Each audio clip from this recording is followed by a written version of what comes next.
Boa noite. Boa noite. Preso no Rio, um músico empresário acusado de causar prejuízos bilionários com uma pirâmide financeira. Novas imagens mostram as ameaças de vizinhos ao influenciador digital Ed Júnior. Veja também a pesquisa Datafolha de intenção de voto para presidente. E as informações de Flamengo e Corinthians para a decisão da Copa do Brasil.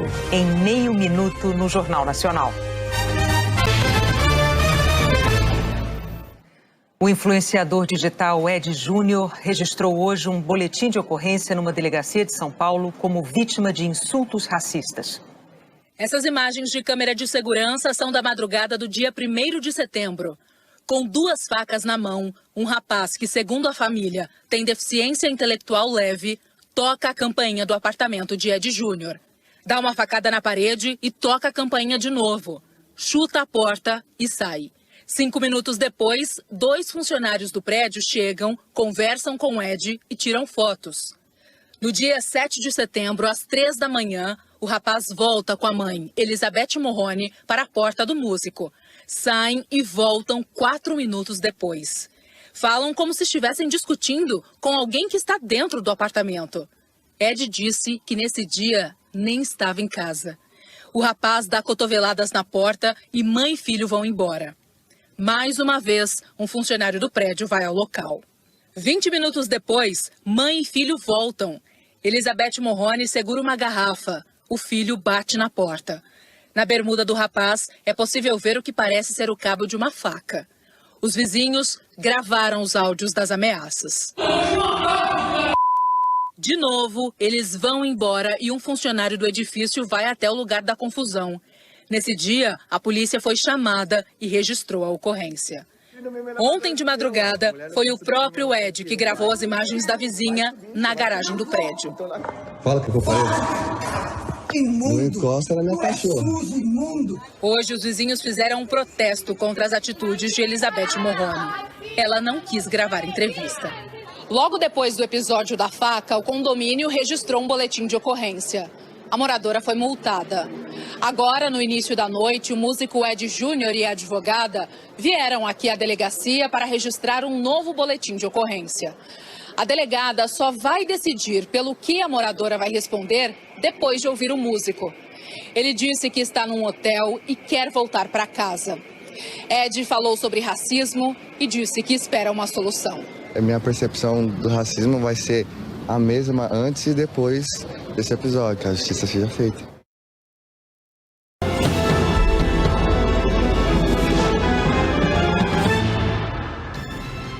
Supremo Tribunal Federal forma maioria para manter decisão que autoriza o transporte público gratuito no segundo turno. Nova pesquisa divulgada agora à noite mostra Lula com 52% dos votos válidos e Bolsonaro com 48%. No estado de São Paulo, Tarcísio de Freitas tem 55% e Fernando Haddad 45% dos votos válidos. Mais um caso de racismo. O humorista registra boletim de ocorrência contra a vizinha que o ofendeu na capital paulista. Em Porto Alegre, a polícia começa a ouvir testemunhas do ataque ao cantor Seu Jorge.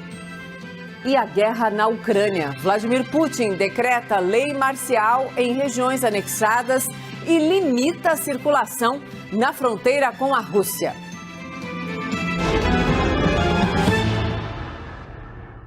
Olá, boa noite, seja muito bem-vinda, seja muito bem-vindo também. Foi divulgada agora à noite uma nova pesquisa TV Globo Datafolha para a Presidência da República e para o governo de São Paulo. A gente começa exatamente por aí, então, olhando para a pesquisa de intenção de voto para a presidência. Vamos ver os números dos votos válidos, acompanhe aí comigo na tela. O ex-presidente Lula, do PT, aparece com 52%. O presidente Bolsonaro, do PL, tem 48%. Eles estão empatados, no limite da margem de erro, que é de 2 pontos percentuais. O Datafolha também mediu, gente, a rejeição aos candidatos.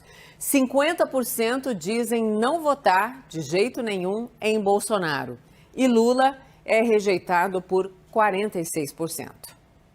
A pesquisa foi registrada na Justiça Eleitoral e ouviu 2.912 pessoas entre segunda e hoje. O nível de confiança é de 95%.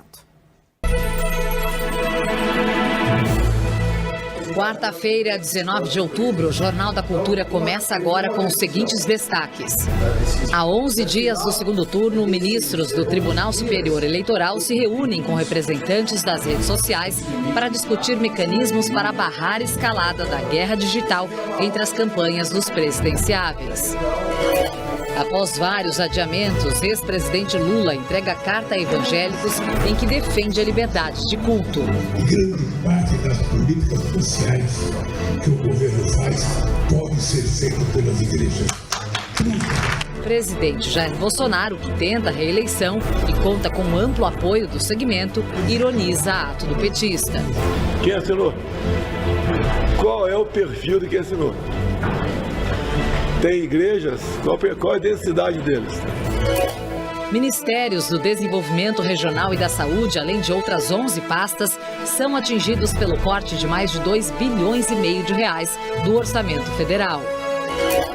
Instituto de Defesa ao Consumidor registra mais de 2.000 queixas sobre o empréstimo consignado do Auxílio Brasil, que em uma semana liberou quase 2 bilhões de reais. O presidente da Rússia anuncia lei marcial nas regiões anexadas da Ucrânia. Medida sugere que a situação está fora do controle.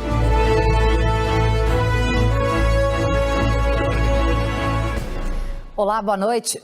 O Jornal da Cultura está começando 10 minutos mais cedo por causa do horário eleitoral. Hoje na bancada nós temos a presença do reitor da Universidade Zumbi dos Palmares, José Vicente, e do economista Gessner Oliveira, professor da Fundação Getúlio Vargas. E você também pode participar fazendo comentários pelo Twitter na hashtag Jornal da Cultura. Boa noite, professor. Seja bem-vindo. Boa noite, Gessner. Boa noite. O Datafolha e a Quest publicaram novas pesquisas de intenção de voto nesta quarta-feira. Para você, 6 horas e 2 minutos pelo horário de Brasília, eu sou Diego Sarza, está no ar a edição da noite do All News dessa quarta-feira, dia 19 de outubro de 2022. Seja muito bem-vinda, seja muito bem-vindo a mais uma edição do programa. Estamos aqui na expectativa, sabe para quê? Para mais uma pesquisa Datafolha com os índices de intenção de voto para a presidência da República. Dei um F5 aqui agora, vamos ver? Ainda não. Já vai sair. Enquanto isso, você participa, marca a hashtag UOLNews nas redes sociais ou então comenta as nossas lives. Facebook, Twitter, TikTok, Twitch e YouTube. Tem enquete hoje? Tem enquete hoje. Você acha que a carta de Lula a evangélicos vai ter impacto nas intenções de voto no segundo turno? Por enquanto, quase 70% dizem que sim. 31% dizendo que não. Vote, participe, está no YouTube, tá? Essa enquete. Estou aqui no aguardo da sua opinião também, votando aí na nossa enquete.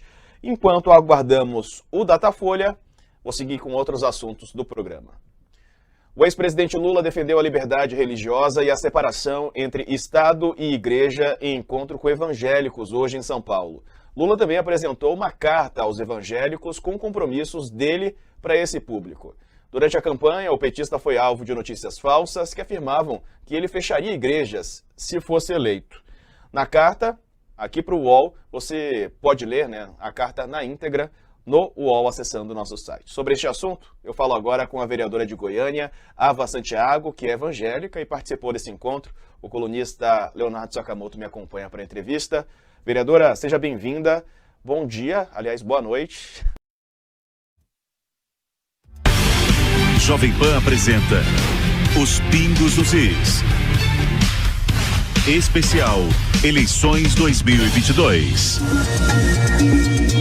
Muito boa noite para você, são 18 horas e 4 minutos em São Paulo, seja muito bem-vindo, já estamos no ar, começa aqui mais uma edição de Os Pingos nos Is, especial eleições, hoje quarta-feira, dia 19 de outubro de 2022, estarão por aqui hoje José Maria Trindade, a Ana Paula Henkel, Diogo Schelp, Roberto Mota e o Thiago Pavinato. Vamos aos destaques do programa de hoje. Parlamentares e associações lamentam censura imposta à Jovem Pan.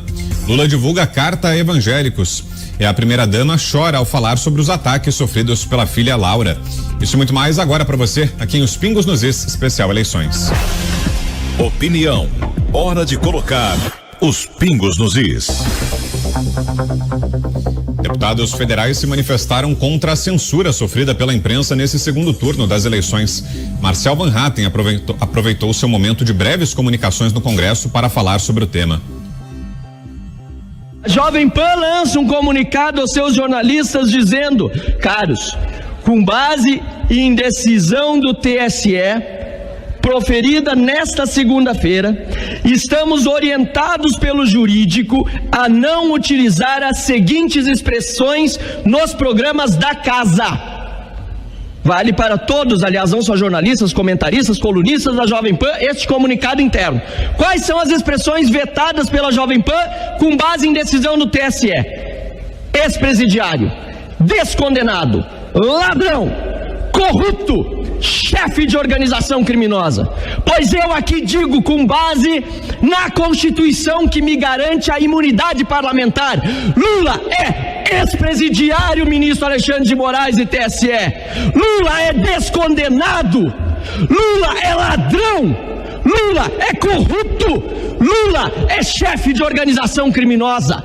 Não falo isso, aliás, apenas com base na minha imunidade parlamentar. Falo isso com base nos autos dos processos julgados em Curitiba, confirmados em segunda instância, também nas instâncias recursais confirmados e que foram anulados por uma decisão vergonhosa do Supremo Tribunal Federal.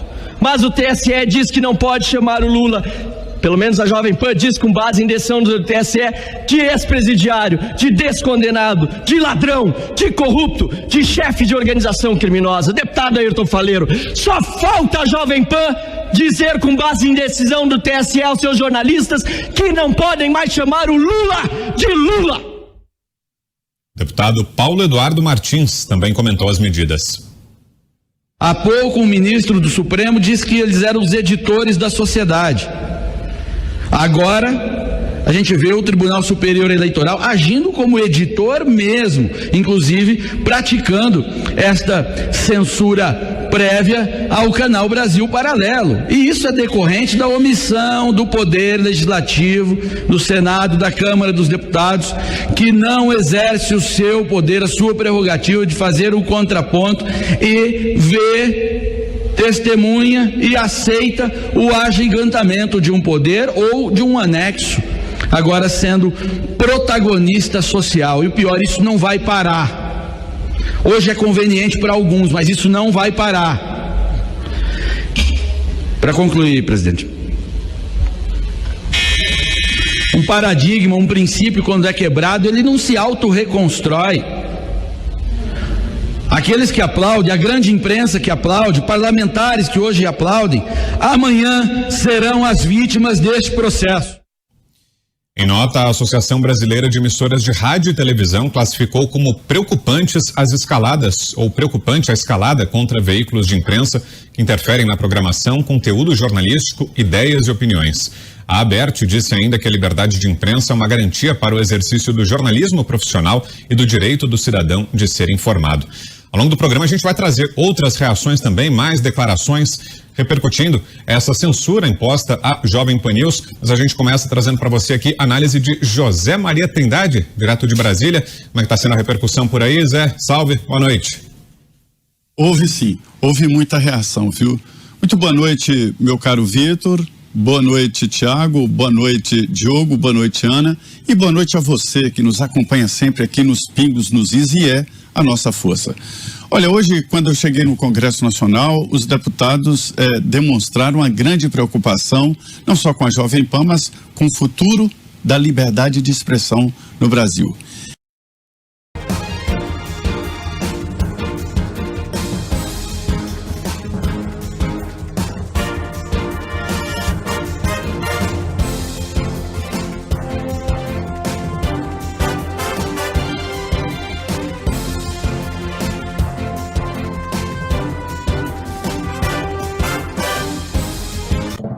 Com o aumento da contraofensiva na Ucrânia, Vladimir Putin anuncia lei marcial em territórios anexados. Uma imagem assustadora. Em Salvador, um bando passa armado pela rua e tem até crianças no meio. Piloto e mecânico ficam feridos na queda de helicóptero que fazia voo teste depois da manutenção. Polícia desmonta esquema de pirâmide financeira que deu prejuízo de 4 bilhões de reais. Homem negro é vítima de racismo em condomínio e vizinha será investigada pelo crime. O sonho de engravidar, realizado com a doação de óvulos, técnica para reprodução em laboratório, aumenta as chances de sucesso. A atleta do Irã que competiu sem véu islâmico é recebida como heroína em seu país.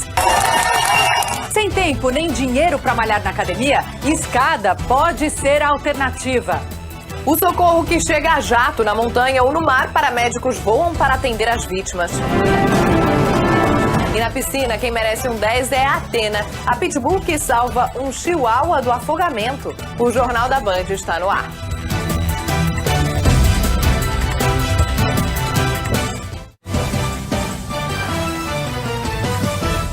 Boa noite. Um homem negro foi vítima de racismo no condomínio onde mora em São Paulo. Ele vinha sendo ameaçado e perseguido por uma vizinha que agora vai ser investigada pela polícia.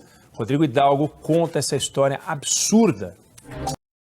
Veja hoje no SBT Brasil. Marido da cantora Perla é detido em operação contra esquema de pirâmide que movimentou 4 bilhões de reais. Novas imagens mostram vizinhos usando faca para ameaçar o influenciador Ed Júnior. Secretário de Segurança é exonerado após divulgação de vídeo em que aparece dando soco numa mulher. A Rússia impõe lei marcial em regiões da Ucrânia anexadas. São Paulo ganha exposição sobre o poeta Vinícius de Moraes. É já já.